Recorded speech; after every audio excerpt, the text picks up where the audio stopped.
Ang kahulugan ng entrepreneurship ay isang proseso ng pagnenegosyo upang tumuklas o lumikha ng bagong paraan, ideya o produkto.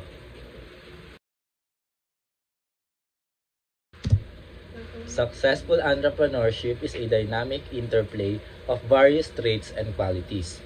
It requires a unique blend of resilience as entrepreneurs face inevitable setbacks and challenges on their journey. Visionary thinking is paramount, enabling entrepreneurs to identify opportunities in the midst of uncertainty and navigate toward their goals with clarity.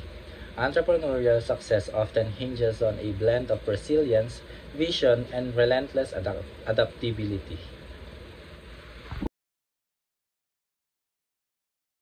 Isa sa characteristics ng isang successful entrepreneur ay action-oriented. Ito ay pinapakita sa kanilang pagkakaroon ng motibasyon na kumilos kapag kinakailangan at kung saan kinakailangan.